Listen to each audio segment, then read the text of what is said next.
향방이 되는 줄로 믿습니다.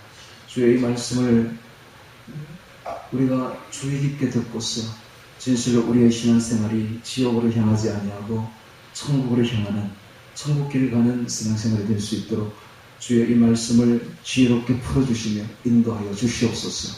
예수님 이름으로 기도합니다. 아멘. 마태복음 7장을 통해서 반석 위에 세운 집이라는 제목으로 말씀을 전하겠습니다. 예수님의 말씀이 가장 쉽게 그리고 잘 기록된 책이 바로 마태복음이죠. 마태복음은 복음서 중에서도 제일 먼저 기록되었습니다. 그래서 다른 복음서에서는 이 마태복음을 많이 인용하고 있고 특히 신약 성경 전반에 걸쳐서 마태복음이 많이 인용되고 있습니다. 마태복음은 굉장히 중요한 책입니다. 이 마태복음 중에서도 가장 중요한 부분이 예수님의 교훈이라 일컬어지는 산상수훈이고 이 산상수훈의 결론이 바로 7장입니다. 그래서 이 7장은 말하자면 천국이냐 지옥이냐를 가르는 기준이 되는 장이 바로 7장이죠. 그래서 이 7장을 잘 보고 있으면 우리가 천국 가는 길이 환하게 보이게 됩니다. 반대로 이 7장의 말씀에 비추어 보면 어떤 길이 지옥 가는 길인지를 알 수가 있습니다. 자, 여기에 말하는 이 좁은 길로 가라, 넓은 길로 가지 말아라 하는 이 말씀과 여기 보면 많은 사람들이 하는 이런 말씀들이 쭉 나오고 있는데 이런 것들이 다 불신자 보고 하는 말이 아니라는 사실을 알아야 됩니다. 이 말은 다 교회 다니는 신자들을 보고 하는 말입니다. 교회 다니는 사람들 중에서도 대부분이 다 지옥 간다는 이야기죠. 이게 보면 넓은 길이 그냥 넓은 길이 아니라 아주 넓은 길이요. 여기 많은 사람이라고 예수님이 말씀하신 이 많은 사람은 굉장히 많은 사람입니다. 그냥 많은 사람이 아니라 예수님이 많다고 엄청나게 많은 사람, 엄청나게 많은 사람들이 교회를 다녀도 지옥에 들어간다라는 이야기죠. 그러므로 우리가 신앙생활을 그냥 허투루 한다든지 생각 없이 했으면 큰일 난다는 이야기죠. 똑바로 알고 오늘 7장을 바르게 알고서 신앙생활을 아주 잘해야만이 천국 간다는 걸 알 수가 있습니다. 자, 이제 마태복음 7장을 보면서 어떤 길이 천국 길인지를 분명히 깨달아 알기를 바랍니다. 7장 1절 봅니다. 비판을 받지 아니하거든 비판하지 말라. 너희 비판하는 그 비판으로 너희가 비판을 받을 것이요 너희 헤아리는 그 헤아림으로 너희가 헤아림을 받을 것입니다. 어찌하여 형제의 눈 속에 있는 티는 보면서 내 눈 속에 있는 덜보는 깨닫지 못하느냐. 보라 내 눈 속에 덜보가 있는데 어찌하여 형제에게 말하기를 나로 내 눈 속에 있는 티를 빼게 하라 하겠느냐. 외식하는 자에 먼저 내 눈 속에서 덜보를 빼어라. 그 후에 밝혀보고 형제의 눈 속에서도 티를 빼라. 무슨 말입니까? 한마디로 말하면 너희의 죄를 알아라. 그 말입니다. 너희의 죄를 알아라. 한마디로 말하면 천국 가는 길은 자신의 죄성을 깨닫는 사람들이 천국 갑니다. 즉 자기가 죄인 중에 죄인인 줄 아는 사람이 천국 간다. 예를 한번 들어볼까요? 바울은 디모데전서는 바울이 마지막에 쓴 책입니다. 최후로 쓴 책이 거의 디모데 전후서인데 이 감옥에서 마메딘 차가운 감옥에서 쓴 책이죠. 거기서 그는 이런 말을 합니다. 디모데전서 1장 15절인가에 이런 말을 하죠. 죄인 중에 내가 괴수니라. 바울은 자신이 죽는 그날까지 자신이 죄인인 줄을 깨달았던 겁니다. 그것도 죄인 중에 괴수라고, 죄인 중에 제일 큰 죄인이라고 항상 자기를 깨닫고 있어요. 즉 죄인 의식을 잃지 않았던 것입니다. 그가 죽는 그날까지 그는 항상 자신이 죄인 줄 알았던 겁니다. 이런 사람은 천국 갑니다. 반대로 말하면 자기는 죄가 없다고 생각하는 사람은 천국 갈 확률이 거의 없습니다. 대부분 다 지옥 갑니다. 내가 무슨 죄가 있는데? 라고 말하는 사람은 지옥 간다. 항상 자신이 죄인인 줄 알고 항상 죄인 의식 속에 있는 사람들이 천국 갑니다. 자신이 죄인인 줄 아는 사람은 겸손합니다. 은혜는 겸손한 자에게 내려옵니다. 죄인인 줄 아는 자에게 내려옵니다. 그래서 예수님이 항상 하시는 말씀이 나는 의인을 부르러 온 것이 아니라 죄인을 부르러 왔노라 라고 말했습니다. 자신이 죄인인 줄 깨닫는 그 사람이 예수님을 그리워합니다. 구원자를 갈망합니다. 목말라 합니다. 그렇지 않습니까? 자신이 의인인 줄 아는 사람은 예수님 필요 없는 거예요. 자기가 의인인데 뭐 예수님 필요하겠어요? 자기가 죄인인 줄 깨닫기 때문에 예수님이 필요한 거예요. 갈망하는 거예요. 주 없이는 살 수 없습니다. 라고 되는 거예요. 이게 바로 팔복이에요. 팔복은 마음이 가난한 자인데, 이건 마음이 가난한 자 한마디로 제가 표현하면 전에 이번에 이야기를 했죠. 나 주 없이 살 수 없어요. 이 말은 무슨 말입니까? 내가 죄인이다는 말이에요. 내가 죄인입니다. 또 한 사람 예를 들어볼까요? 베드로입니다. 베드로는 예수님의 수제자로서 천국 열쇠를 받은 사람입니다. 그는 평생에 오전 새벽 4시만 되면 닭이 울면 바깥에 나가서 꺼이꺼이 울었습니다. 죽는 그날까지 그는 예수님을 3번 부인한 그 죄 때문에 닭만 울면은, 새벽 닭 울면 그는 머리를 부딪히면서 울었습니다. 그리고 그는 항상 자신이 죄인 중에 죄인인 줄로 깨닫고 있었습니다. 그러다가 로마 박해가 심해지자 로마로 건너갔습니다. 그때 로마 박해 때문에 수많은 성도들이 배반하고 예수님을 배도하고 그래서 낙심하고 있을 때에 베드로가 가면 위로가 아주 되는 거예요. 여보게, 나도 예수님을 3번이나 부인했네. 다시 돌아오게. 나를 보게 하면 위로가 딱 되는 거예요. 그래서 베드로가 가면 위로가 아주 되었습니다. 그래서 배반하고 주를 배반한 사람들도 다 주님께로 돌아오는, 그래서 다시 십자가를 지고 십자가의 길을 질 수 있는 그런 사람이 바로 베드로였습니다. 베드로가 이렇게 끝날까지, 자기 죽는 그날까지 자신은 죄인 중에 제일 큰 죄인 줄 깨달았던 겁니다. 이런 사람은 천국 간다. 이런 사람이 자신의 죄성을 자신 속에 들보가 있는 줄을 깨달은 사람이 다른 사람의 티를 보고 있겠습니까? 또 한 사람을 예를 들어볼까요? 이번에는 이 마태복음을 기록한 마태입니다. 마태는 10장에서 예수님의 12제자를 소개할 때에 자기 이름 앞에 뭐라고 붙이냐면 세리마태라고 붙이고 있습니다. 세리마태. 여러분, 세리라는 말이 우리가 들을 때는 그냥 뭐 별거 아닌 것처럼 들릴지 몰라도 당시로서는 이건 아주 치욕적인 이야기입니다. 세리는 이스라엘 민족이 볼 때는 아주 얼마나 사악하고 나쁜 죄인인 줄로 죄인의 용어가 바로 세리였습니다. 당시 이스라엘은 아프리카와 아시아와 유럽을 잇는 가교 역할을 하는 딱 그 중심 지역에 있었고, 그래서 세계의 상인들이 반드시 지나는 길목이 바로 이 이스라엘이라는 나라입니다. 예를 들면 저 동쪽에서, 아시아 쪽에서 아프리카 쪽, 이집트 쪽으로 이렇게 대성들이 갈 때는 반드시 거쳐가야 될 곳이 바로 이스라엘이죠. 그런데 이스라엘 중에서도 이 가버나움이라는 곳은 바로 교통의 요지였습니다. 그래서 이 가버나움에는 딱 세관이 있었지요. 오고 가는 대상들에게 무거운 세금을 물품마다 매깁니다. 소득이 있는 곳에 세금이 있다는 말이 있듯이 요즘도 그렇죠. 소득이 발생하는 곳에는 반드시 세금이 있습니다. 마찬가지로 그때도 모든 물품마다 무거운 세금을 매겼는데 이게 바로 가버나움 세관이죠. 거기서 일하던 사람이 바로 마태였습니다. 세리마태. 그래서 당시에 유대나라에서 이런 소문이 있었죠. 이런 말이 떠도는데, 산에 가면 사자가 있고 거리에 가면 세리가 있다. 얼마나 치욕적인 이야기입니까?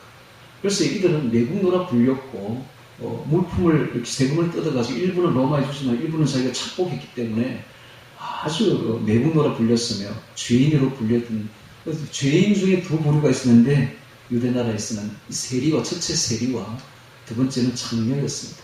그래서 창녀를 이꼴 죄인으로 그렇게 표현합니다. 그래서 나중에 보면 11장 보면 그 예수님께서 세리 마태의 집에 음식을 잡수실 때에 많은 세리와 죄인들이 예수와 그 제자들과 함께 앉았더니 유대인들이, 바리새인들이 보고 예수의 제자들에게 이르되 어찌하여 너희 선생은 세리와 죄인들과 함께 잡수시느냐라고 말을 하는 걸 볼 수가 있습니다. 세리하고 죄인을 같이 봅니다. 이게 죄인은 창녀들을 말합니다. 창녀. 그러니까 창녀와 세리를 같이 봤다는 거예요. 얼마나 치욕적입니까? 이런 말을 떳떳하게 자기 앞에 두고 있습니다. 이 말이 무엇입니까? 자신이 주인이라는 거예요. 내가 비록 예수의 제자가 되었지만은 나는 죽는 그날까지 나는 세리다. 나는 죄인이다. 함을 고백하고 있는 겁니다. 여러분, 이런 사람이 천국갑니다. 이런 사람이 천국갑니다. 죽는 그날까지 자신이 죄인인 줄 아는 사람, 죄인 의식에 있는 사람은 하나님의 은혜를 갈망하게 되어 있고, 죄인 의식에 있는 사람들은 자신이 죄인인 줄 아는 사람은 하나님 주신 그 구원의 은혜가 얼마나 좋은지, 얼마나 큰지 언제나 눈물로 울게 되어 있습니다. 그래서 눈물이 끊어지지 않죠. 자신이 죄인인 줄 아는 사람은 베드로처럼 매일 운단 말입니다. 그런 사람에게는 은혜가 내려옵니다. 은혜는 곧 성령입니다. 성령은 바로 이런 사람에게 겸손한 사람에게, 죄의식이 있는 사람에게 내려온다. 반대로 교만한 자들에게는, 자신이 의인인 줄 아는 자들에게는 은혜가 없습니다. 물은 낮은 데로 흐르는 법이지 높은 데로 흐르지 않습니다. 낮은 곳으로 흐릅니다. 높은 자들에게는 은혜가 없습니다. 여러분, 이런 사람들은 천국 가기가 어렵습니다. 오늘 우리는 그래서 이 말씀에서 깨달아야 될 것은 자신이 죄인 줄 알아야 돼. 자신 속에 덜보가 있는 줄 알아야 돼. 내 속에 있는 이 죄성은 전에도 이야기했죠. 30조입니다. 30조. 다른 사람의 죄는 1000만 원밖에 안 돼. 30조는 우리가 도저히 갚을 수 없는 빚입니다. 이 갚을 수 없는 빚을 가지고 있는 자들이 바로 우리 자신들이에요. 그러니까는 다른 사람이 내게 짓는 죄는 아무것도 아니에요. 티끌에 불과한 것. 내 속에 있는 죄성은 이건 대들보에 해당되는 거예요. 이것을 깨닫는 사람들이 복이 있습니다. 이거 바로 천국 가는 비밀 첫 번째가 자신이 죄인 줄 알아야 하는 것입니다. 자신이 죄인 줄 아는 그 사람이 천국 갑니다. 우리 어머니가 늘 하는 말이 있었습니다. 남 놓고 기억자도 모르는, 글자도 모르는 우리 어머니께서 10년을 교회를 딱 다니고 난 뒤에 항상 하는 말이, 저보고 하는 말이, 나 같은 죄인이 천국 가겠나? 나 같은 죄인이 천국 가겠나? 어떻게 죄인 줄 깨달았을까요? 나 같은 죄인이 천국 가겠나? 그러니까 천국 가는 거예요. 네, 천국 가는 거예요. 그러니까 천국 가는 거예요. 간단해요. 천국 가는 길이. 나 같은 죄인이 천국 가겠나 하면 천국 갑니다. 자신이 죄인 줄 아는 사람은 천국 갑니다. 바로 여기에 키가 딱 들어있죠. 자, 두 번째 키를 보도록 하겠습니다. 이번에는 6절에 봅니다. 모든 게 천국 열쇠가 지금 다 걸려있네요. 이 열쇠들만 잘 풀면 천국 가는 길이 훤하게 보입니다. 6절. 거룩한 것을 계획해 주지 말며 너희 진주를 돼지 앞에 던지지 말라. 저희가 그것을 발로 밟고 돌이켜 너희 지주를 상할까 염려하라. 이게 뭡니까? 개와 돼지가 나오고 있죠. 개와 돼지. 개는 뭘까요? 돼지는 뭘까요? 개를 한번 보도록 할까요? 잠언서 26장입니다. 잠언서 봅시다. 맞는지. 잠언서 26장이거든요. 보면 개가 딱 나오고 있죠. 11절이네. 잠언 26장 11절 보세요. 잠언 26장 11절 보면 개가 나오고 있습니다. 개가 그 토한 것을 도로 먹는 것 같이 미련한 자는 그 미련한 것을 거듭 행하느니라. 이게 바로 개입니다. 개가 그 토한 것을 도로 먹는 것 같이 미련한 자는 그 미련한 것을 거듭 행하느니라. 이게 개입니다. 돼지는 뭘까요? 돼지는 씻어 놓으면은 다시 그 더러운 곳에 가서 더러움없습니다. 잘 씻어 놓아도 다시 더러운 곳에 가서 더러움없는 게 바로 돼지입니다. 즉 뭡니까? 지었던 죄를 계속 반복해서 짓는 것. 이게 바로 개와 돼지죠. 이런 자들에게는 거룩한 것을 주어도 소용이 없는 거예요. 진주를 주어도 소용이 없는 거예요. 즉 자신의 죄를 계속 짓는 겁니다. 평생에 계속 똑같은 죄를 계속 지어갑니다. 여러분, 우리가 당장 달라질 수는 없어요. 당장 죄에서 벗어날 수는 없습니다. 그러나 점점 나아져야 돼요. 점점 나아져야 돼요.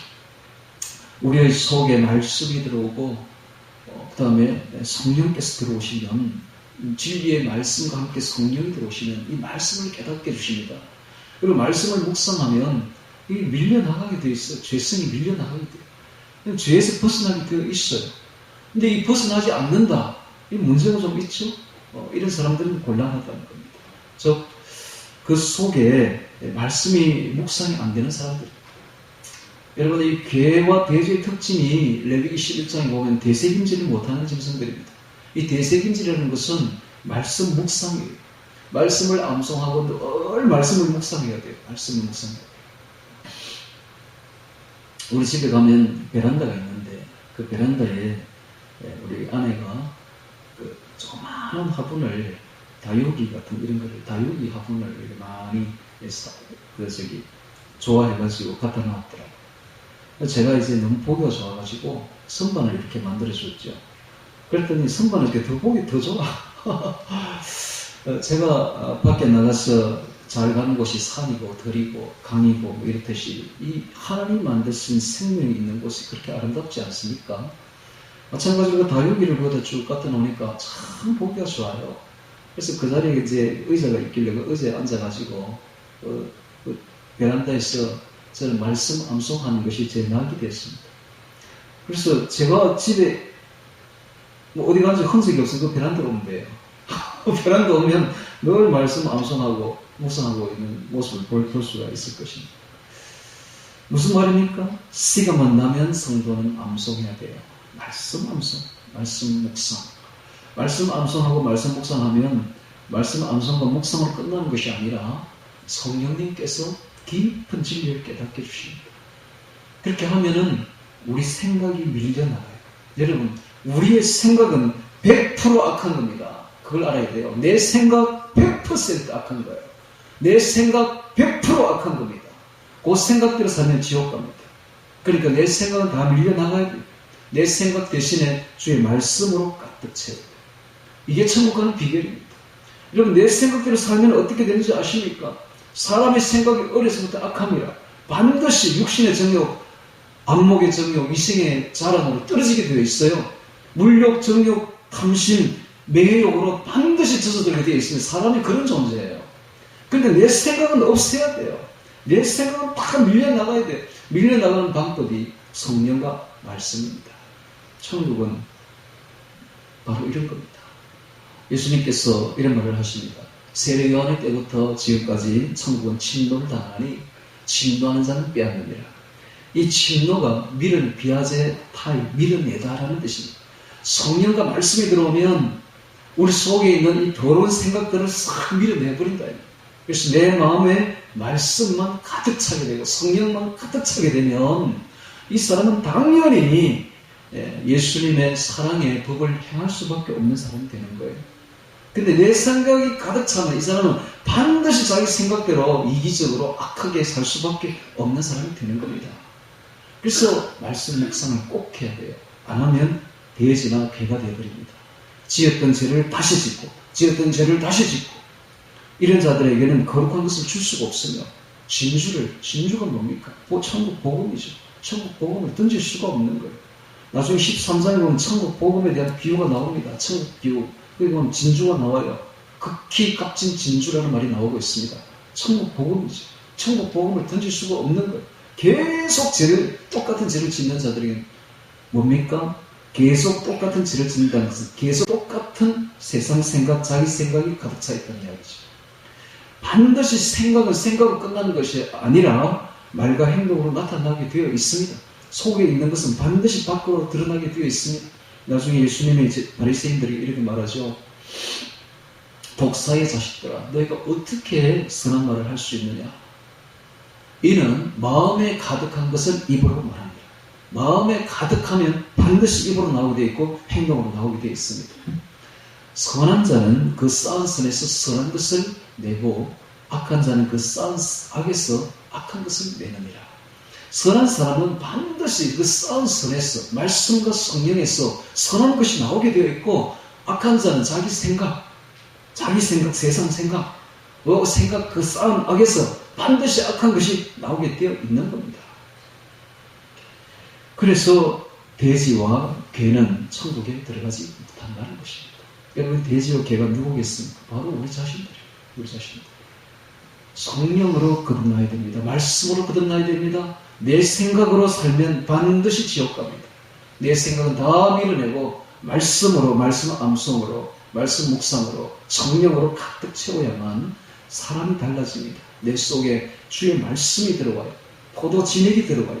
포도 가지가 열매를 맺게, 좋은 열매를 맺게 되어 있는 겁니다. 내 속에 무엇이 들어있는가? 쌓은 선이 들어와요. 선이 뭡니까? 선은 하나님이에요. 하나님의 말씀, 하나님이 곧 선입니다. 하나님이 내 속에 들어와야 좋은 것이 나오고 선이 나오게 되어 있는 것이죠. 자, 두 번째 비밀을 가르쳐 드렸습니다. 천국 비밀. 자, 세 번째 비밀을 또 보도록 하겠습니다. 이건 7절 봅니다. 구하라 그러면 너에게 주실 것이요 찾으라 그러면 찾을 것이요 문을 두드리면 너에게 열릴 것이니 구하는 이마다 얻을 것이요 찾는 찾을 것이요 두드리는 자에게 열릴 것이니라. 너희 중에 누가 아들이 떡을 달라면 돌을 주며 생선을 달라면 뱀을 줄 사람이 있겠느냐. 너희가 악한 자도 좋은 것으로 자식에게 줄 줄 알거든 하물며 하늘에 계신 너희 아버지께서 구하는 자에게 좋은 것으로 주시지 않겠느냐. 좋은 것으로 주시지 않겠느냐. 이것이 누가복음 11장 13절 한번 보시기 바랍니다. 누가복음 11장 그 뒤에 보면 누가복음 나오죠. 마태복음, 마가복음 뒤에 누가복음 11장 13절 보면 똑같은 말씀이 반복되고 있죠. 똑같은 말입니다. 누가복음 11장 13절.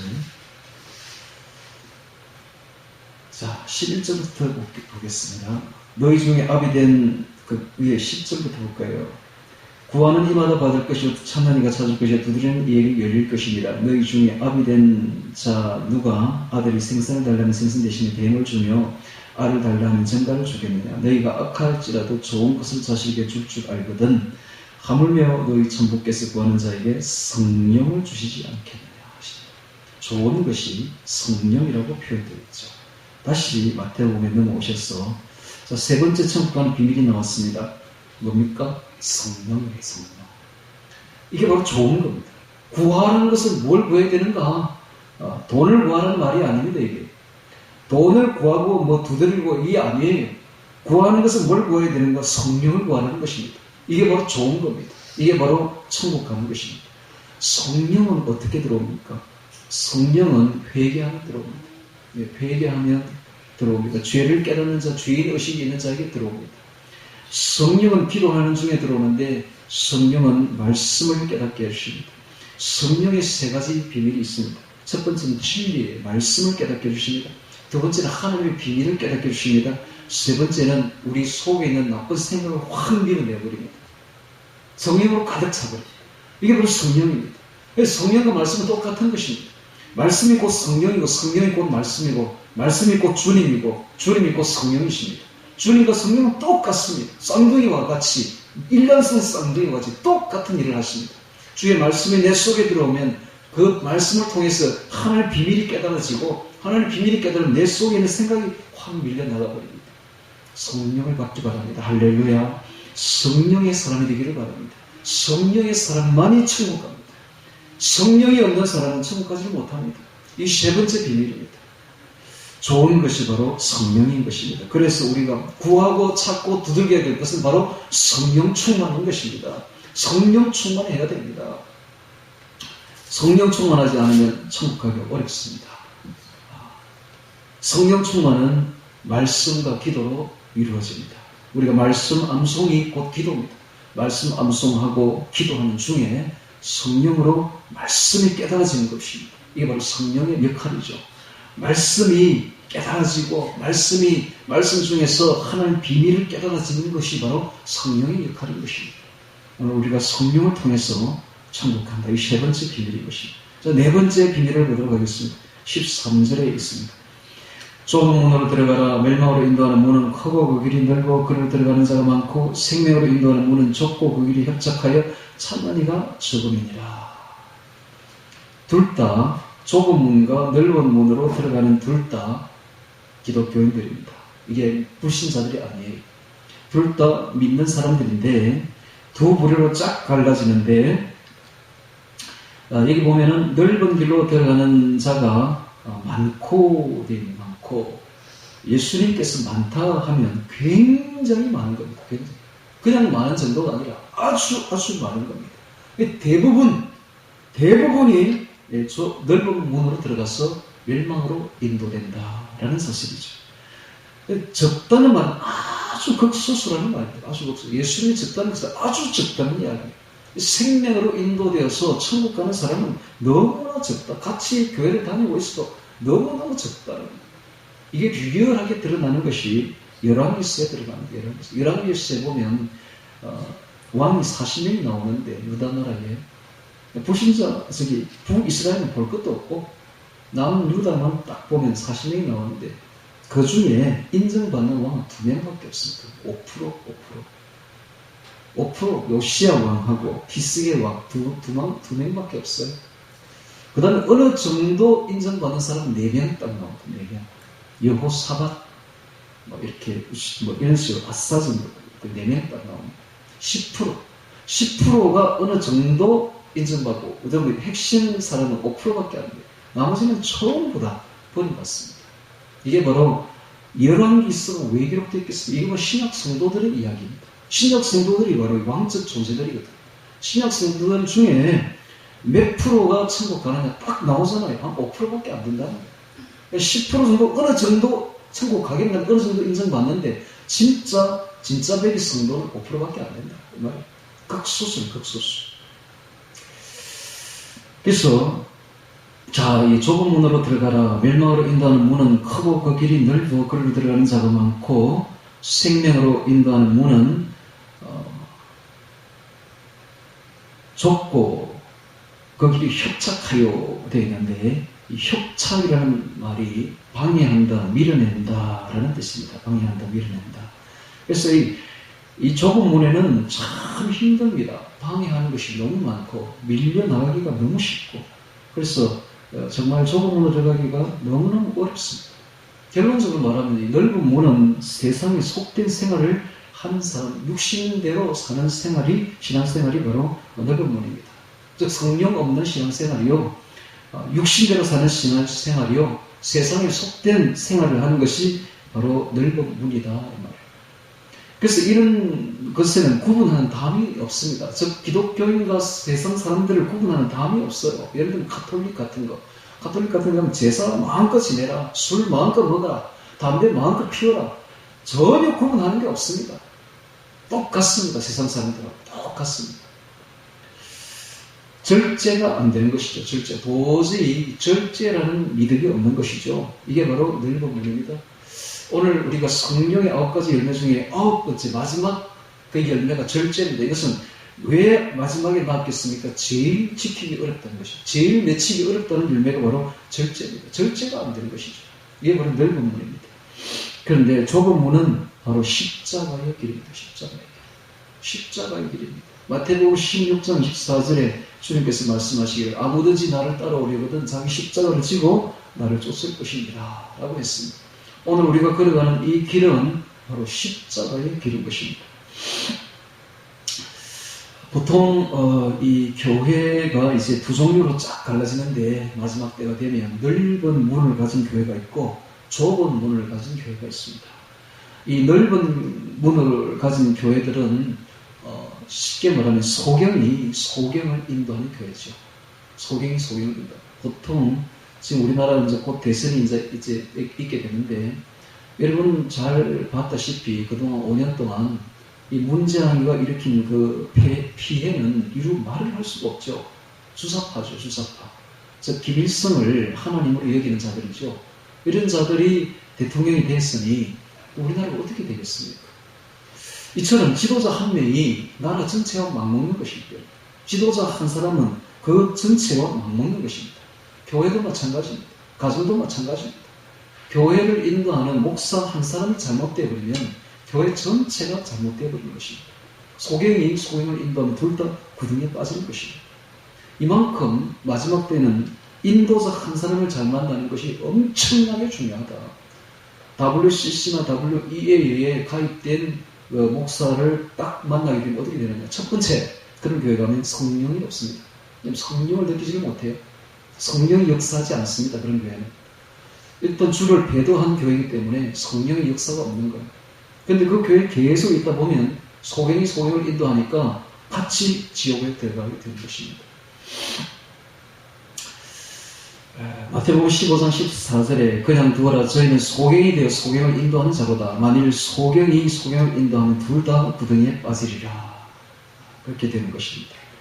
그래서 오늘 우리가 이 천국 가는 길은 그냥 겉으로 봐도 극소수의 사람들 가기 때문에 교회도 작은 교회여야 됩니다. 큰 교회는 반드시 넓은 문입니다. 그곳이 좁은 문이 절대 아니에요. 그것은 반드시 넓은 문입니다. 가능하면 사람들이 많이 가는 곳에 가지 말아야 됩니다. 작은 남은 자들이 있는 곳에 가야 돼요. 그 다음에 세상에 속된 생활을 하는 곳에는 가면 안 됩니다. 그것이 바로 넓은 문입니다. 디모데후서 3장 12절 무릇 그리스도 예수 안에서 경건하게 살고자 하는 자는 핍박을 받으리라. 핍박이 있는 곳에 경건하게 사는 자가 있는 곳에 가야 됩니다. 예레미야 6장 16절 너희는 길에 서서 보며 옛적 길 곧 선한 길이 어딘지 알아보고 그리로 행하라. 옛적 선한 길로 가야 됩니다. 최근에 일어난 신흥 종교, 최근에 일어난 넓은 길, 여기는 전부 잘못됐다는 걸 알아야 됩니다. 종교는 그런 것입니다. 종교는 아주 성격이 옛날 것, 옛적 것, 그게 제일 좋은 거예요. 전통이 있어야 돼요. 옛날에 했던, 우리 선조들이 했던 그 길이 제일 올바른 길이고 좋은 길인 것입니다. 그 길로 가야 돼요. 옛적 선한 길로 가야 돼요. 최근에 일어났던 것 같은 걸 따라가면 그건 잘못된 것이다. 그걸 알아야 됩니다. 우리 교회는 옛적 우리 선조들이 쓰던 이 개역 성경을 그대로 쓰고 있습니다. 왜 그렇습니까? 자꾸 바꾸면 안 돼요, 이거를. 얼마나 좋아요. 이 옛적 선한 길이 좋으니까 이거 고집하는 겁니다. 찬송가도 옛날에 쓰던 찬송가 그대로 부르고 있습니다. 왜 이걸 바꿔, 그거를? 장을 왜 바꿔? 500장 하면은 주음성 외에는 딱 나오잖아. 이게 딱 기록되어 있잖아, 우리 마음에. 옛날 그대로 가면 되지. 왜 이걸 바꿔야 바꾸기는? 옛적 선한 길로 가는 그게 진짜 좋은 길이요. 그게 제대로 된 신앙생활이라는 걸 알아야 됩니다. 최근에 일어난 어떤 걸 따르면 안 됩니다. 어떤 교회 가면 여기다 프로젝트를 띄워가지고 예배 시간 내내 어떤 영상을 돌리고 하는데 그거 좋은 거 아닌데 옛날부터 하던 식으로 하는 게 제일 좋습니다. 옛적 선한 길로 걸어가야 됩니다. 예레미야 23장 28절 나 여호와가 말하노라 몽사를 얻은 선지자는 몽사를 말할 것이요 내 말을 받은 자는 성실함으로 내 말을 말할 것이라. 겨와 밀을 어찌 비교하겠느냐. 겨와 밀을 어찌 비교하겠느냐. 겨는 생명이 없는 것입니다. 밀은 안에 알맹이가 꽉 차있는 생명이 있는 것이죠. 말씀도 똑같은 강단에서 나오는 말이 겨가 있고 밀이 있어요. 생명이 있는 말이 있고 생명이 없는 말이 있다. 겨와 밀이 비교가 됩니까? 비교가 안 돼요. 생명이 있는 말과 생명이 없는 주적인 말은 비교가 안 됩니다. 여러분. 이렇게 오늘 우리가 좁은 문으로 들어가야 되지 넓은 문으로 들어가면 멸망이다. 이게 네 번째 키가 되겠습니다. 자, 다음에 또 다른 키를, 다섯 번째 키를 보도록 하겠습니다. 15절 봅니다. 거짓 선지자들을 삼가라. 양의 옷을 입고 너에게 나오나 속에는 노략질하는 일이라. 그의 열매로 그들을 알지니 가시나무에서 포도를 또는 은근기에서 무화과를 따겠느냐. 이와 같이 좋은 나무마다 아름다운 열매를 맺고 못된 나무가 나쁜 열매를 맺나니 좋은 나무가 나쁜 열매를 맺을 수 없고 못된 나무가 아름다운 열매를 맺을 수 없느니라. 아름다운 열매를 맺지 않는 나무마다 직접 불에 던지느니라. 이러므로 그의 열매로 그들을 알리라. 거짓 선지자를 판별하는 방법을 가르쳐주고 있는데 열매를 보면 그 나무를 알 수가 있다라는 말은 마태복음 1장부터 시작해서 계속되는 말입니다. 그렇잖아요? 네, 마태복음 3장에 보면 세례 요한 이런 말을 하죠. 이미 도끼가 나무 뿌리에 놓였으니 좋은 열매 맺지 않은 나무마다 지켜 불에 던지옵니다. 나중에 예수님도 그 말을 하십니다. 나중에 보면 그 과실로 그 나무를 알리라. 과실로 나무를 알리라. 나무도 좋다 하고 과실도 좋다 하든지 나무도 좋지 않고 과실도 좋지 않다 하든지 하라. 그 과실로 나무를 알리라. 그런 말을 하시죠. 자, 이 열매를 보면 그 나무를 알 수가 있습니다. 좋은 나무는 좋은 열매를 맺고 나쁜 나무는 못된 나무는 나쁜 열매를 맺을 수밖에 없는 것이 이 전체적인 구조다라는 말이에요. 그래서 그 열매를 보면 그것을 알 수가 있습니다. 이게 뭘 뜻합니까, 여러분?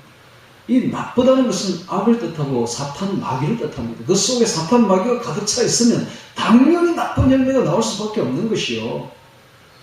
여러분, 좌파가 정권을 잡으면 반드시 나라가 망가지게 되어 있는 겁니다. 사탄이 그 속에 들어가면 반드시 악한 열매가 나오게 되어 있는 것입니다. 반대로 좋은 나무는 뭡니까? 하나님이에요. 하나님이 내 속에 들어오면, 우리 속에 들어오면 반드시 좋은 열매가 나오게 되어 있다. 그러니까 열매가 반드시 그렇게 맺히게 되어 있습니다. 내 속에 무엇을 받아들이느냐에 따라서 열매는 그렇게 나오게 되어 있는 겁니다. 자, 여기 보니까 이리가 나오고 있습니다. 이리. 이 중동 지방에는 이리가 한 번씩 이 양우리로 들어오는데 참 이 동물들도 머리가 좋은가 봐요. 이 들어올 때에 이리가 들어오면은 자기가 잡힐 줄 아니까 양의 탈을 쓰고 양의 그 가죽을 이렇게 머리에 쓰고 들어온대요. 양처럼 탁 꾸며가지고 들어온대요. 우리에. 딱 들어오면은 일단 딱 들어오면 그날 밤에 한 300마리를 죽여버린답니다. 양을. 이리가. 얼마나 피해가 큰지 몰라요. 근데 들어올 때 보니까 양처럼 들어와요. 이게 바로 거짓 선지자입니다. 싹군 목자. 거짓 선지자 싹군 목자는 꼭 보면 하나님 사람 같아. 겉으로 볼 때는. 근데 일단 딱 들어오면, 교회 들어오면 교회 성도를 그냥 다 싹을 다 죽여버려요. 영적으로 다 죽여버린다 이 말이죠. 영적으로 다 그냥 작살이 나버립니다. 이게 바로 거짓 선지자예요. 즉 그 속에 사탄이 들어간 거예요. 악이 들어간 거예요. 마귀가 들어간 거예요. 그러니까 그의 열매를 보면 알 수 있어요. 그게 좀 지나보면 알아요. 조금만 지나보면 그의 열매가 드러납니다. 어떤 열매?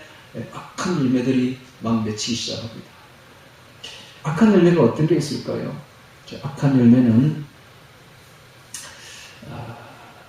살인, 사람을 미워하고 욕하고 다투고 뭐 싸우고 하는 이런 것도 다 살인이죠. 살인의 열매가 맺힙니다. 엄난의 열매가 맺힙니다. 엄난. 이 마태복음 있는 이야기 지금 하고 있습니다. 5장부터 나오는 이야기를 지금 하고 있습니다. 엄난의 열매가 반드시 그 사람에게 맺히게 되어 있어요. 그럼 거짓의 열매가 항상 뭘 하면 거짓말을 해요. 거짓의 열매가 맺히게 되어 있어요. 지금 좌파 정보가 그렇죠? 네. 거짓의 열매가 맺히게 되어 있어요. 대적하고 싸우는 열매가 맺히게 되어 있고, 외식, 형식, 위선의 열매가 맺히게 되어 있으며, 재물을 그렇게 좋아합니다. 돈을 좋아합니다. 재물심을 섬기는 열매가 맺히게 되어 있고, 그다음 염려로 가득 차 있습니다. 세상 염려로 가득 차 있는 열매. 그다음 남을 비판하는 열매, 헤아리는 열매. 막 이런 것이 열매가 맺히는데 이런 건 다 어디로부터 옵니까? 그 뿌리가 악한 자, 세상 마귀로부터 온다. 오늘 우리가 예수님의 이 사람이라면, 예수님으로 가득 차 있다면 속에 반드시 선한 열매가 맺히게 되어 있어요. 어떤 열매? 희생적인 사랑. 희생적인 사랑의 열매가 줄줄 맺히게 되어 있어요. 사랑은 곧 희생입니다. 자기 희생. 자기 희생이 없는 것은 사랑이라고 하지 않습니다. 사랑은 반드시 자기를 희생해서 남을 도우려고 해요. 이게 사랑입니다. 재치기와 사랑은 숨길 수가 없는 겁니다. 여러분, 재치기 숨길 수 없잖아요. 사랑도 마찬가지. 내 속에 사랑이 있으면 반드시 희생해서 남을 도우려고 해요. 이것이 바로 드러나게 되어 있습니다. 그 속에 선한 사랑이, 주의 말씀이, 주님이 들어있다면 반드시 좋은 열매가 맺히게 되어 있다. 이 열매를 보면 알 수가 있다. 이것이 바로 몇 번째 비결입니까? 다섯 번째 지금 천국 비밀이면요. 다섯 번째 천국 비밀, 좋은 열매가 맺힌다. 좋은 열매. 자, 이번에는 이제 여섯 번째 비밀을 봅니다. 20절 봅니다. 나더러 주여 주여 하는 자마다 천국에 다 들어갈 것이 아니요 다만 하늘에 계신 내 아버지의 뜻대로 행하는 자라야 들어가리라. 그날에 많은 사람이 나더러 이르되 주여 주여 우리가 주의 이름으로 선지자 노릇하며 주의 이름으로 귀신을 쫓아내며 주의 이름으로 많은 권능을 행치 아니하였나이까 하리니 그때 내가 저에게 밝히 말하되 내가 너희를 도무지 알지 못하니 불법을 행하는 자들아 내게서 떠나가야 하리라. 이것이 바로 천국 비밀이 딱 드러나는데요. 그날에 나더러 주여 주여 하는 자마다 다 천국에 들어갈 것이 아니라고 했습니다. 즉 입술로만 가지고 형식적으로 주님 주님 하고 부르면서 믿는 척한 자들이 다 천국에 들어갈 것이 아니라는 것입니다. 어떤 사람들이 천국에 들어가느냐? 아버지 뜻대로 행하는 자라야 들어간다 라고 말씀하고 있습니다. 이 행함이 뭡니까? 행함은 바로 믿음의 열매입니다. 믿음이 그 속에 들어간 사람은 반드시 행함이라는 열매가 나타나게 되어 있어요. 제가 한번씩 산에 가면은 수많은 나무들이 있습니다. 그 수많은 나무들이 열매 안 맺는 나무는 한 나무도 없어요. 전부 다 꽃이 핍니다. 나무라는 나무는 전부, 식물하는 식물은 전부 꽃이 피어요. 살아있는 것은 다 꽃이 피고 열매를 맺게 되어 있습니다. 마찬가지로 우리들도 열매를 맺는데 속에 있는 것대로 열매를 맺습니다. 속에 마귀가 들어있으면 반드시 악한 열매가 주렁주렁 맺히게 되어 있으며 내 속에 예수님이 선한 하나님이 들어있으면 반드시 선한 열매로 주렁주렁 맺히게 되어 있는 것이죠. 그래서 그의 열매를 그들을 아는데 자 주여 주여 한다고 다 천국에 들어갈 것이 아니요 하나님의 뜻대로 아버지의 뜻대로 행하는 자라만이 들어간다 되어 있습니다. 야고보서 2장 17절에는 이런 말이 있습니다. 이와 같이 행함이 없는 믿음은 그 자체가 죽은 것이라. 죽은 나무라는 것이죠. 살아있는 나무가 아닙니다. 살아있는 나무는 반드시 열매를 맺는데 죽은 나무는 열매를 맺지 않습니다. 행함이 없는 믿음은 그 믿음도 죽은 것이다 라고 말하는 거예요. 오늘 우리가 믿음으로 천국 가는데 믿음이 죽은 자들이 있습니다. 믿음이 죽은 자들은 그 열매도 맺히지 않습니다. 이와 같이 죽은 믿음은 믿음이라고 보지 않습니다. 반드시 살아있는 믿음은 열매를 맺게 되어 있는 것이죠. 그래서 아버지의 뜻대로 행하는 자라야 들어가리라 라고 말씀하고 있습니다. 그날에 많은 사람이 나더러 이르되 주여 주여 우리가 주의 이름으로 선지자 노릇하며 주의 이름으로 귀신을 쫓아내며 주의 이름으로 많은 권능을 행치 아니하였나이까 하리니 그때 내가 저에게 밝히 말하되 내가 너희를 도무지 알지 못하니 불법을 행하는 자들은 내게서 떠나가라 하리라. 도무지 알지 못하니 이걸 한마디로 다른 말로 표현하면 내가 한 번도 너를 안 적이 없다. 단 한 번도 네가 나를 안 적이 없다. 안다는 말은 교제입니다. 교제. 그래서 오늘 우리가 예수님과 깊은 교제를 하는 것이 아는 것인데 단 한 번도 교제를 해본 적이 없다는 거예요. 단 한 번도. 네가 언제 나하고 단 한 번이라도 깊은 교제를 해본 적이 있느냐 이런 뜻입니다. 그러면서 불법을 행하는 자들은 내게서 떠나가는데 불법이 요한 1서 3장 4절에는 죄를 짓는 자마다 불법을 행하나니 죄는 불법이라고 표현되어 있습니다. 죄입니다. 죄. 그래서 항상 죄를 지은 자들. 항상 죄. 왜? 그 속에 마귀가 들어있으니까. 그 속에 자기 생각이 가득 차 있으니까. 하나님의 말씀이 가득 차지 아니하고 성령이 가득 찬 적이 없으니까. 항상 자기 악한 생각대로 죄를 지어 늘 생각하는 게 죄고 생각이 밖으로 나온 게 죄니까.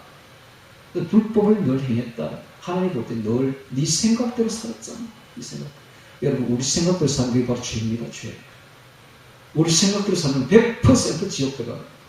우리 생각을 다 버리면 어떻게 버립니까? 말씀 암송으로 확 밀어내 내 생각을 다 없애버리고 말씀 생각으로 주의 말씀으로 그냥 가득 채워버려. 그래서 늘 암송하고 묵상해야 됩니다. 성령으로 가득 채워야 됩니다. 이게 예수님과 교제하는 방법이에요. 예수님은 말씀입니다. 꼭 예수님을 내 안에 집어넣어야 돼요. 그래서 예수님과 깊은 교제가 이루어지는 것입니다.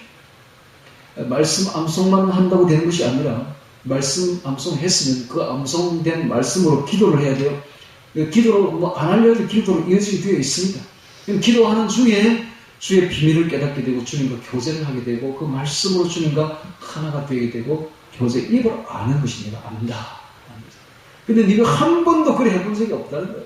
신앙생활 하는데 단 한 번이라도 교제해본 적이 없다는 거예요. 도무지 내가 너를 알지 못하니 라고 말합니다. 그러니까 보십시오.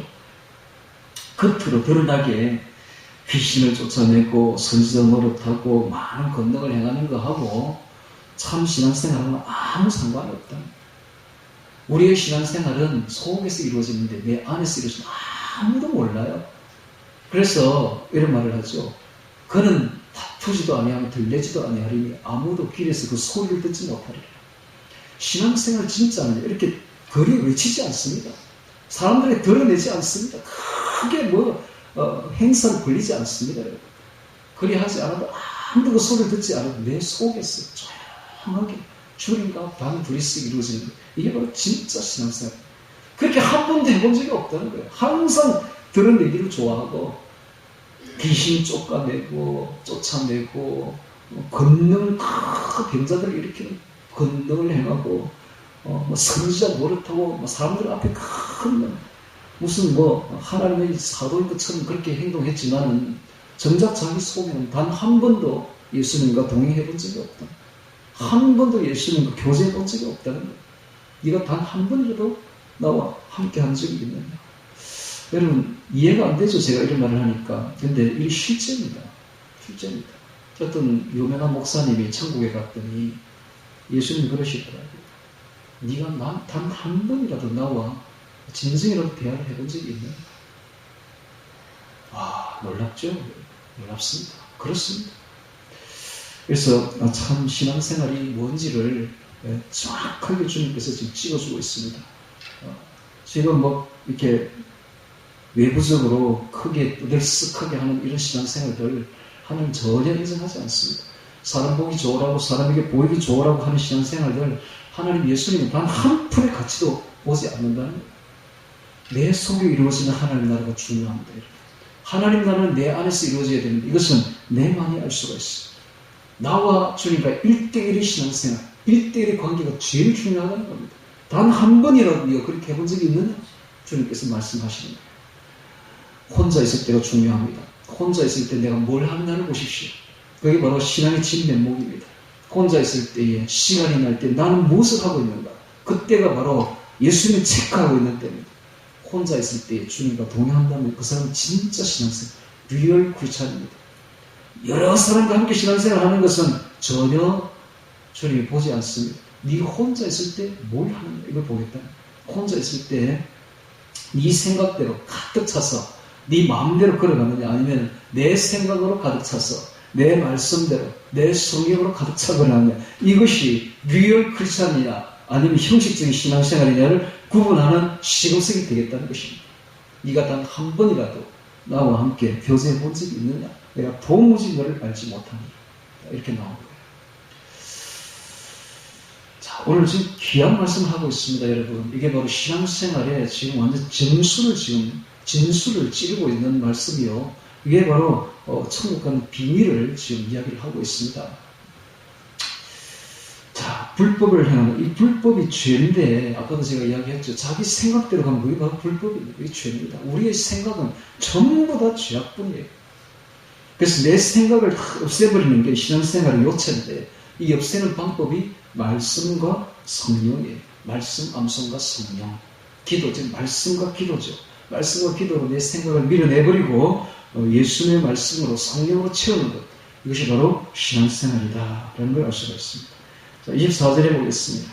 자, 다 끝났어요. 이제 몇 가지를 이야기를 했는데 비밀을.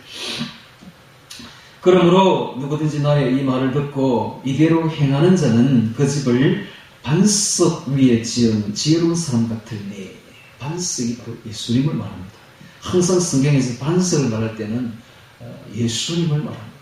그래서 반석 위에 집 지었다면 예수님 위에 집 지었다. 즉 예수님의 말씀 위에 신앙의 집을 지었다 이런 뜻입니다.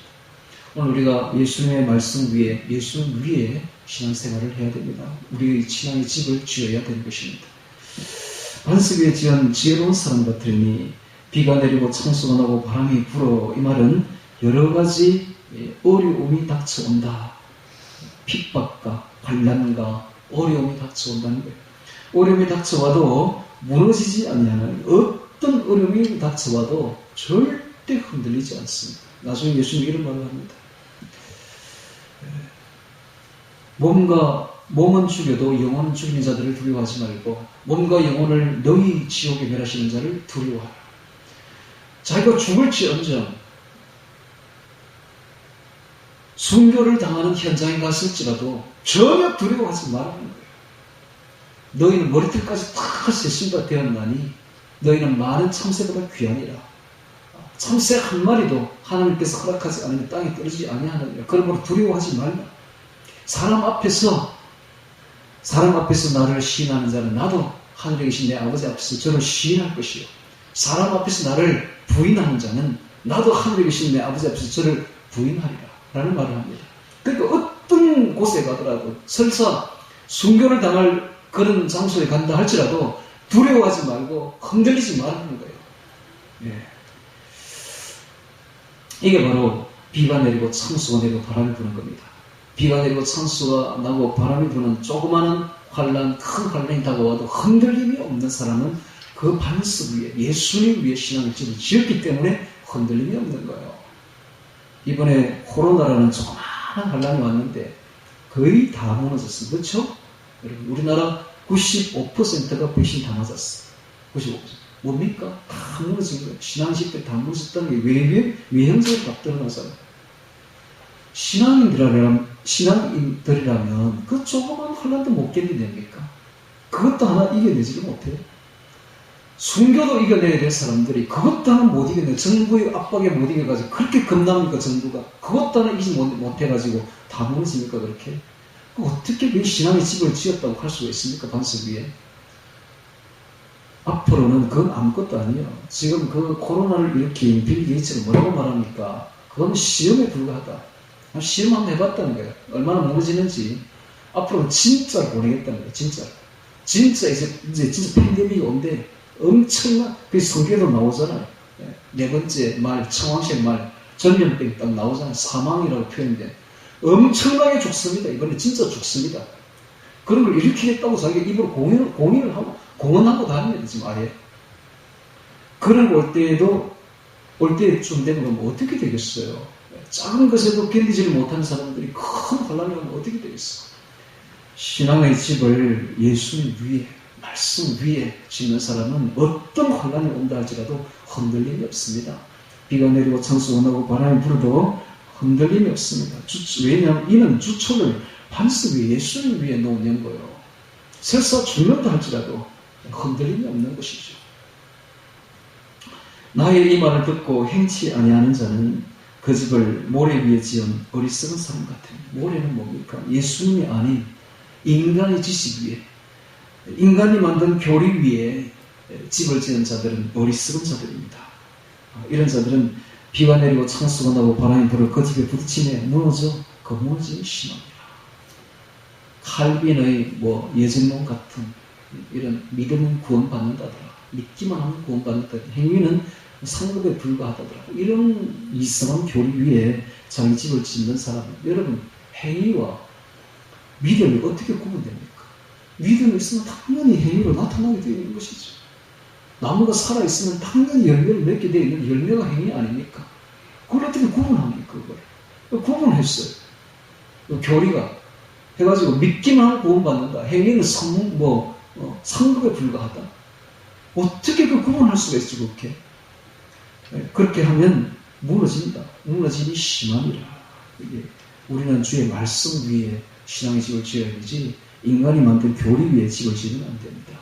우리는 예수님 위에 나의 신앙의 집을 지어야 되지 사람 위에다 집을 지으면 안 된다는 것입니다. 예수께서 이 말씀을 마치시며 무리들이 가르치시면 놀랬니 이는 그 가르치시는 것이 권세 있는 자와 같고 저희 서기관들과 같지 아니하느니라. 당시의 서기관들은 아주 화려한 엄변이 좋은 그런 설교를 했지만 안에 생명력이 없고 권능이 없었습니다. 그런데 예수님은 너무 쉬워 말하는 게 너무 쉬워서 어린아이까지 다 알아들어요. 쉽게 말하면 여러분 대가는 쉽습니다. 대가는 쉬운 법이에요. 처음과 끝을 완전히 꿰뚫은 사람들은 그 분야에 완전히 정통한 사람들은 말하는 게 너무 쉬워요. 그런데 꼭 못하는 것들이 보면 말은 어렵게 해. 말이 무슨 말인지 알아들을 수가 없어요. 이해가 안 돼. 여러분 철학체험 읽어보세요. 이해되는가? 난 한 페이지도 못 읽어요. 어려워요. 말이 어려워가지고 도저히 무슨 말인지 알아들을 수가 없어요. 예. 이런 자들은 아직 덜 된 자들이죠. 서기관들이 그렇게 화려한 미사의 예고를 동원한 화려한 설교를 했지만 아무 쓸데없는 설교를 하고 있는 것이요. 예수님은 아주 쉽게 몇 마디 했지만 너무너무 중요한 이야기를, 천국을 개뚫는 이야기를 지금 하고 있는 것입니다. 권능이 그 속에, 권세가 다 들어있죠. 놀래미, 가르치시는 놀래미 되어 있습니다. 충격적이죠. 예수님 하신 말씀 너무 오늘도 충격적이죠, 여러분. 7장만 봐도 너무 충격적이죠. 7장은 너무 충격적이지 않습니까? 저는 7장 볼 때마다 충격을 받아요. 그렇구나. 믿는다고 다 천국 가는 거 아니고, 믿는다 중에서도 극소수만 천국 가는 거. 아주 충격적이잖아요. 조문 있는 것들. 충격적이죠. 우리는 그렇게 안 배웠잖아요. 믿기만 하면 다 천국 가는 줄로만 알았잖아요. 정말 교회만 다니면 다 천국 가는 줄로만 알았잖아요. 그런데 너무 충격적이죠, 지금. 이렇게 충격적이고, 놀래미 충격적이죠. 이 산상수훈의 반응을 나타내고 있습니다. 그 당시에 들었던 자들이. 지금도 마찬가지예요. 사람은 똑같습니다. 옛날에는 지금도 주의 말씀이 진짜로 들리면 충격을 받게 되어 있어요, 사람들이. 어떤 충격이냐? 전에 이야기했죠. 시내산의 충격입니다. 내 속에서 지진이 일어납니다. 이 말씀을 들으면 지진이 막 일어나. 지진이 일어나고 불이 일어납니다. 여러분, 이 말을 들으면 내 속에서 지진이 일어나지 않는 사람은 불행한 사람.